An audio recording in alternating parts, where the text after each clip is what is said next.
അസ്സലാമു അലൈക്കും വറഹ്മത്തുള്ളാഹി വബറകാതുഹു. മറ്റിതര മതങ്ങളിലുള്ളതുപോലെ കേവലം വൃത്തിയാകലല്ല കുളി. പരിശുദ്ധമായ ഇസ്ലാം അതിന് വലിയ ഒരു ഇബാദത്തിൻ്റെ പ്രതിഫലം നൽകുകയാണ്. ഇസ്ലാം നിർദ്ദേശിച്ചതുപോലെ ഇസ്ലാം നിർദ്ദേശിച്ച സ്ഥലങ്ങളിൽ ഇസ്ലാം നിർദ്ദേശിച്ച സമയത്ത് കുളി എന്ന ആരാധനയെ നിർവഹിക്കുന്ന ഒരുത്തന് വലിയ പ്രതിഫലങ്ങളാണ് ഇസ്ലാം വാഗ്ദാനം ചെയ്യുന്നത്. ഈ വീഡിയോയിൽ നമുക്ക് കുളിയെക്കുറിച്ച് ഒരല്പം ചർച്ച ചെയ്യാം. ഇനിയും സബ്സ്ക്രൈബ് ചെയ്യാത്ത ആളുകളുണ്ടെങ്കിൽ കൂട്ടുകാരെ ഒന്ന് സബ്സ്ക്രൈബ് ചെയ്ത് സഹായിക്കുക, അല്ലെങ്കിൽ സഹകരിക്കുക. പരിശുദ്ധമായ ദീന് നമ്മോട് കൽപ്പിക്കുന്ന നമ്മൾ അറിയൽ അത്യാവശ്യമായ പല കാര്യങ്ങളും കുറിച്ചാണ് നമ്മൾ ഈ ചാനലിൽ ചർച്ച ചെയ്യാറുള്ളത്. എന്നാൽ ഇവിടെ ഇന്ന് ചർച്ച ചെയ്യുന്നത് കുളി എന്ന വലിയ ഒരു ഇബാദത്തിനെ കുറിച്ചാണ്. മനുഷ്യന് കുളി നിർബന്ധമാകുന്നത് എപ്പോഴാണ്? 6 കാര്യങ്ങൾ ഉണ്ടായാൽ ഒരു മനുഷ്യൻ കുളിക്കൽ നിർബന്ധമാണ്. ഒന്ന്, ഖുറൂജു മനിയിഹി, അവൻ്റെ മനിയ് പുറപ്പെടലാണ്. അവൻ്റെ ഇന്ദ്രിയം പുറപ്പെട്ടാൽ അവന് കുളിക്കൽ നിർബന്ധമാണ്. നമ്മളിവിടെ മനസ്സിലാക്കാനുള്ളത്, ഒരാളുടെ മുൻദ്വാരത്തിലൂടെ മൂത്രം പുറപ്പെടും, അതുപോലെ മനിയ് പുറപ്പെടും, വദിയ്, അതേപോലെ തന്നെ മദിയ് തുടങ്ങിയിട്ടുള്ള കാര്യങ്ങളൊക്കെ പുറപ്പെടും. ശക്തമായ വികാരമുണ്ടാകുമ്പോൾ തന്നെ മനിയിൻ്റെ തുടക്കമെന്നോണം പുറപ്പെടുന്ന ഒരു ദ്രാവകമാണല്ലോ മദിയ്. ഇവിടെ മനസ്സിലാക്കാനുള്ളത്, മനി പുറപ്പെട്ടാൽ മനിയാണെങ്കിൽ നജസല്ല, എന്നാൽ ബാക്കിയുള്ള പറഞ്ഞ കാര്യങ്ങളൊക്കെ നജസാണ്. മൂത്രമാണെങ്കിലും അതുപോലെ തന്നെ മദിയ് ആണെങ്കിലും വദിയാണെങ്കിലും ഇവയൊക്കെ നജസുകളാണ്. എന്നാൽ ഈ വദിയ്, മദിയ്, അതേപോലെ തന്നെ മനിയ്, ഇവകളൊക്കെ എങ്ങനെ നമുക്ക് തിരിച്ചറിയാൻ പറ്റും? മനിയിനെ നമുക്ക് എങ്ങനെ തിരിച്ചറിയാം എന്ന് ഒരു ലഘു വിവരണത്തിലൂടെ നമുക്ക് മനസ്സിലാക്കാം. അഥവാ ഇത് പുറപ്പെടുന്നത് തട്ടിത്തട്ടി പുറപ്പെടുന്നതായിരിക്കും. കേവലം നമ്മുടെ മൂത്രങ്ങളെപ്പോലെ അത്ര സ്പീഡിലൂടെ പുറപ്പെടുന്ന ഒന്നായിരിക്കില്ല. ഇത് പുറപ്പെടുന്ന സമയത്ത് നമുക്കൊരു രസം അനുഭവപ്പെടും. അല്ലെങ്കിൽ നല്ല പച്ചയായ രൂപത്തിലാണ് അതുള്ളത് എങ്കിൽ നമുക്ക് അതൊരു ഗോതമ്പ് മാവിൻ്റെ മണമായി മണക്കപ്പെടും. ഉണങ്ങിയിട്ടുണ്ടെങ്കിൽ ഒരു മുട്ടയുടെ വെള്ളയുടെ മണമായിരിക്കും അതിനുണ്ടാവുക. പറഞ്ഞ കാര്യങ്ങളിലൂടെ നമുക്ക് മനിയെ തിരിച്ചറിയാൻ പറ്റും. അപ്പോൾ ഒരു മനുഷ്യനിൽ എന്തോ ഒന്ന് പുറപ്പെട്ടിട്ടുണ്ട്, അത് എന്താണെന്ന് അവന് തിരിച്ചറിയുന്നില്ലെങ്കിൽ ഈ അടയാളങ്ങളുണ്ടോ അത് മനിയാണെന്ന് ഉറപ്പിക്കാം. അല്ല എങ്കിൽ അത് മതിയാണെന്ന് കണക്കാക്കാം. ഒരു വ്യക്തിക്ക് പുറപ്പെട്ടത് മനിയാണോ അല്ല മതിയാണോ എന്ന സംശയമുണ്ടാവുകയും ചെയ്താൽ ഈ അടയാളങ്ങൾ കൊണ്ടൊന്നും അവന് എന്താണ് സംഭവം എന്ന് മനസ്സിലാവാത്തൊരവസ്ഥ വന്നാലോ, ഞാൻ പറഞ്ഞുവല്ലോ, മനിയ് പുറപ്പെട്ടാൽ കുളിക്കൽ നിർബന്ധമാണ്. എന്നാൽ മദിയ് പുറപ്പെട്ടാൽ അങ്ങനെയല്ല, അത് നജസാണ്. അതുകൊണ്ട് അതിനെ വൃത്തിയാക്കൽ നിർബന്ധമാണ്, കുറച്ച് കുളിക്കൽ അവിടെ നിർബന്ധമില്ല. അപ്പോൾ ഇനി ഒരു പുറപ്പെട്ട ഒരു വസ്തു അത് മനിയാണോ മതിയാണോ എന്ന് ഒരുത്തന് വ്യക്തത വന്നിട്ടില്ല എങ്കിൽ എന്താണ് അദ്ദേഹം ചെയ്യേണ്ടത്? അദ്ദേഹത്തിന് ഇഷ്ടം പ്രവർത്തിക്കാം. അവിടെ വേണമെങ്കിൽ അത് മനിയാണെന്ന് വെച്ചുകൊണ്ട് അയാൾക്ക് കുളിക്കുകയും ചെയ്യാം. അങ്ങനെ അല്ലെങ്കിൽ അത് മതിയാണെന്ന് വെച്ചുകൊണ്ട് അയാൾക്ക് കഴുകുകയും അടുത്ത നിസ്കാരങ്ങൾക്ക് വേണ്ടി ഒതു കൊടുക്കുകയും ചെയ്യാം. ഇതാണ് ഇവിടെയുള്ള മസ്അല. ഇവിടെ വരുന്ന മറ്റൊരു സംശയമാണ്, ഒരുത്തൻ രാവിലെ എണീക്കുന്ന സമയത്തോ അല്ലെങ്കിൽ അല്ലാത്ത സമയങ്ങളിൽ അവൻ്റെ വസ്ത്രത്തിൽ മനിയ് കാണുന്നു, അല്ലെങ്കിൽ അവൻ്റെ വിരുപ്പിൽ മനിയ് കാണുന്നു. ഇപ്പോൾ ഞാൻ ഈ വസ്ത്രം ധരിച്ചതായിരുന്നു, അങ്ങനെ ഇത് വേറെ ഒരാളുടേതാകാൻ ഒരു സാധ്യതയുമില്ല. എന്നാൽ ഇവൻ എന്താണ് ചെയ്യേണ്ടത്? അവൻ ചെയ്യേണ്ടത് ഒന്ന് മാത്രം, അവൻ കുളിക്കുക, എന്നിട്ട് ബാക്കിയുള്ള നിസ്കാരങ്ങൾ, അഥവാ ഈ മനിയ് പുറപ്പെട്ടതിന് ശേഷമാണ് ഈ നിസ്കാരങ്ങൾ സംഭവിച്ചത് എന്ന് ഉറപ്പുള്ള നിസ്കാരങ്ങളെ അവൻ മടക്കുകയും ചെയ്യണം. മനസ്സിലാവാത്തവർക്ക് ഒരു ഉദാഹരണത്തിലൂടെ മനസ്സിലാക്കിത്തരാം. ഇന്ന് ബുധനാഴ്ച ഞാൻ വസ്ത്രം കഴുകാൻ വേണ്ടി നോക്കുമ്പോൾ എനിക്കത് ആ വസ്ത്രത്തിൽ മനിയ് കാണുന്നു. അത് എൻ്റെ വസ്ത്രമാണ്, വേറെ ആരും ധരിച്ചിട്ടില്ല. ഞാൻ എപ്പോഴാണ് ഇത് ധരിച്ചത്? കഴിഞ്ഞ വെള്ളിയാഴ്ച ധരിച്ചിട്ടുണ്ട്, ശേഷം ഒരു ഞായറാഴ്ചയും കൂടി ഞാനിത് ധരിച്ചിട്ടുണ്ട്. ഇവിടെ 2 സാധ്യതകളാണ് വരുന്നത്. ഒന്നെങ്കിൽ ഈ മനിയ് ആയത് അത് വെള്ളിയാഴ്ച ദിവസമാണ്, അല്ലെങ്കിൽ ഈ മനിയ് അവിടെ ആയത് ഞായറാഴ്ച ദിവസമാണ്. അതിവിടെ മനസ്സിലാക്കാനുള്ളത്, ഈ വ്യക്തി കുളിച്ചതിന് ശേഷം, കുളിക്കണമെന്നുള്ളത് നിർബന്ധമാണ്, അങ്ങനെ കുളിച്ചതിന് ശേഷം ഏത് ദിവസമാണ് എന്നാണ് അവൻ ഉറപ്പിക്കേണ്ടത്.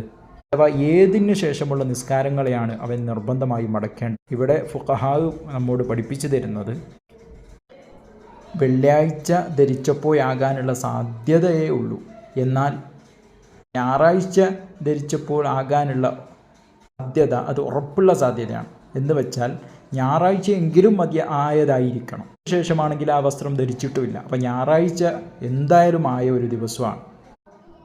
ഈ രൂപത്തിൽ കണക്കിലെടുത്തുകൊണ്ട് വെള്ളിയാഴ്ച ദിവസത്തിന് ശേഷം ഞായറാഴ്ച വരെയുള്ള ദിവസങ്ങളിലെ നിസ്കാരങ്ങളെ അദ്ദേഹം സുന്നത്ത് എന്ന നിലക്ക് മടക്കണം. അദ്ദേഹം നിസ്കാരത്തെ മടക്കൽ സുന്നത്താണ്. എന്നാൽ ഞായറാഴ്ചയ്ക്ക് ശേഷം ഇന്ന് ഈ ബുധനാഴ്ച വരെയുള്ള ദിവസത്തെ നിസ്കാരങ്ങളെ അദ്ദേഹം മടക്കൽ നിർബന്ധമാണ്. ഈ മസ്അല മനസ്സിലായി എന്ന് വിചാരിക്കുന്നു.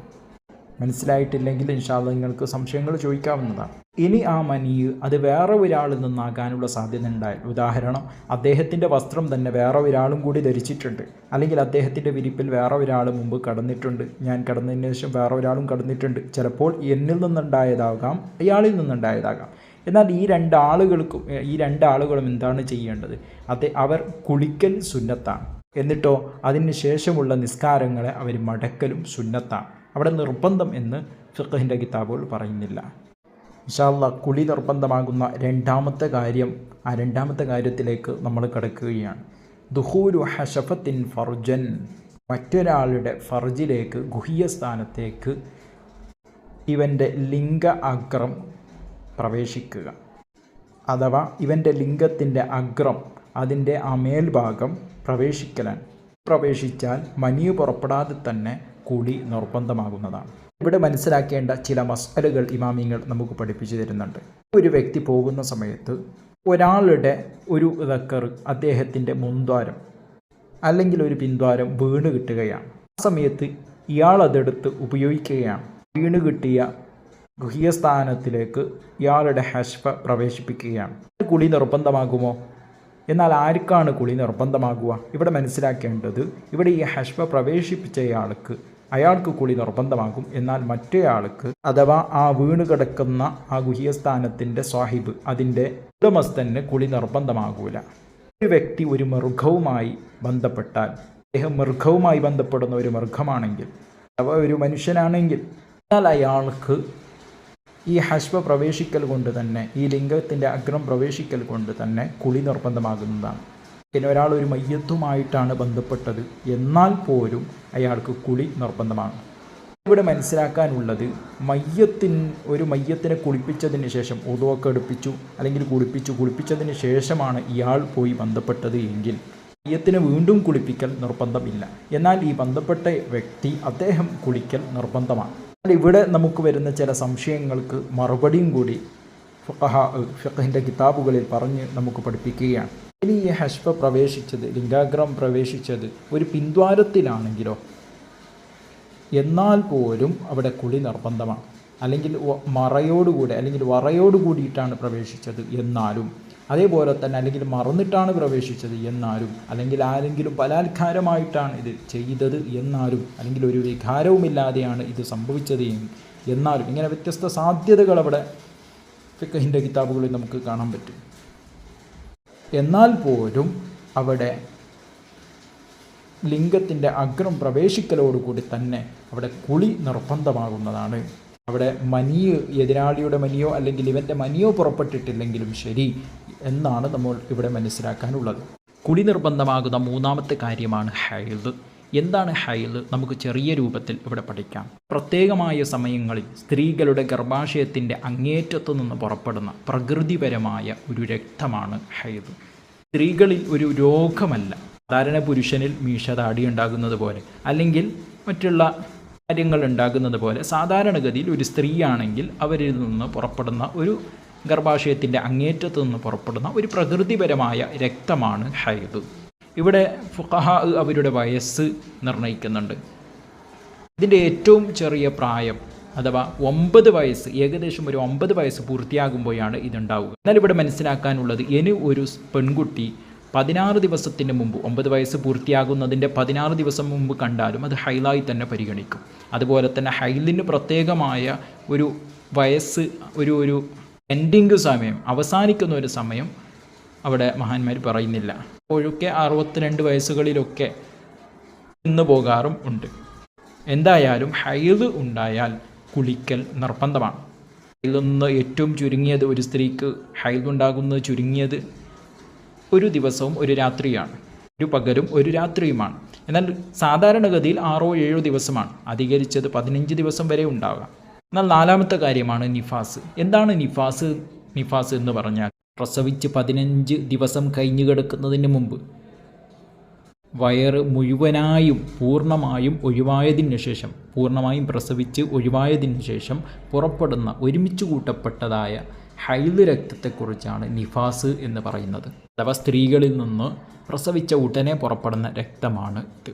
ഇതിൻ്റെ ചുരുങ്ങിയ സമയം മഹാന്മാർ പറയുന്നത് ലഹ്ളത്തിനൊരു സെക്കൻഡാണ്.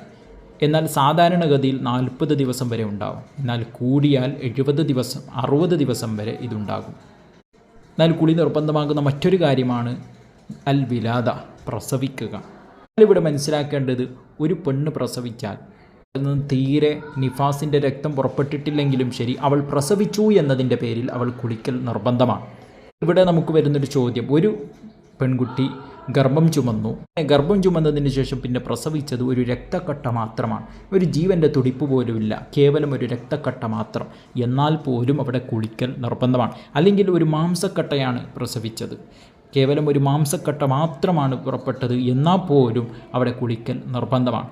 അല്ലെങ്കിൽ ഒരു മനുഷ്യൻ്റെ അല്ലെങ്കിൽ ഏതെങ്കിലും ഒരു ജീവിയുടെ കോലത്തിലുള്ള ഒരു മാംസക്കട്ടം പ്രസവിച്ചാലും, അല്ലെങ്കിൽ നനവ് തീരെ ഇല്ലാതെ പ്രസവിച്ചാലും, അല്ലെങ്കിൽ സാധാരണ പുറപ്പെടുന്ന റൂട്ടിലൂടെ അല്ലാതെ ഓപ്പറേഷൻ പോലത്തെ കാര്യങ്ങൾ ചെയ്ത് ആ കുട്ടിയെ പുറത്തെടുത്താൽ പോലും അവിടെ ആ ഉമ്മാക്ക് കുളിക്കൽ നിർബന്ധമാണ്. അപ്പോൾ പ്രസവിച്ചു എന്നതിൻ്റെ പേരിൽ അവൾക്ക് കുളിക്കൽ നിർബന്ധമാണ്.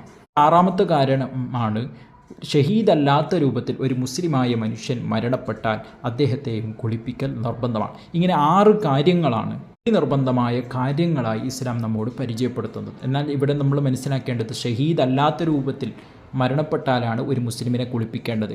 ഇനി ഷഹീദായി ഒരാൾ മരിച്ചാലോ അയാളെ കുളിപ്പിക്കൽ ഹറാമാണ്. ഇൻഷാ അല്ലാഹ് അടുത്ത ചില വിവരണങ്ങളുമായിട്ട്, നമുക്കറിയേണ്ട അത്യാവശ്യമായ ചില കാര്യങ്ങളുമായിട്ട് അടുത്ത വീഡിയോയിൽ നമുക്ക് വീണ്ടും കാണാം. സബ്സ്ക്രൈബ് ചെയ്യാത്ത ആളുകളാണെങ്കിൽ ഇൻഷാ അല്ലാഹ് ആ വിഷയം കൂടി നിങ്ങൾ ശ്രദ്ധിക്കണേ. അസ്സലാമു അലൈക്കും.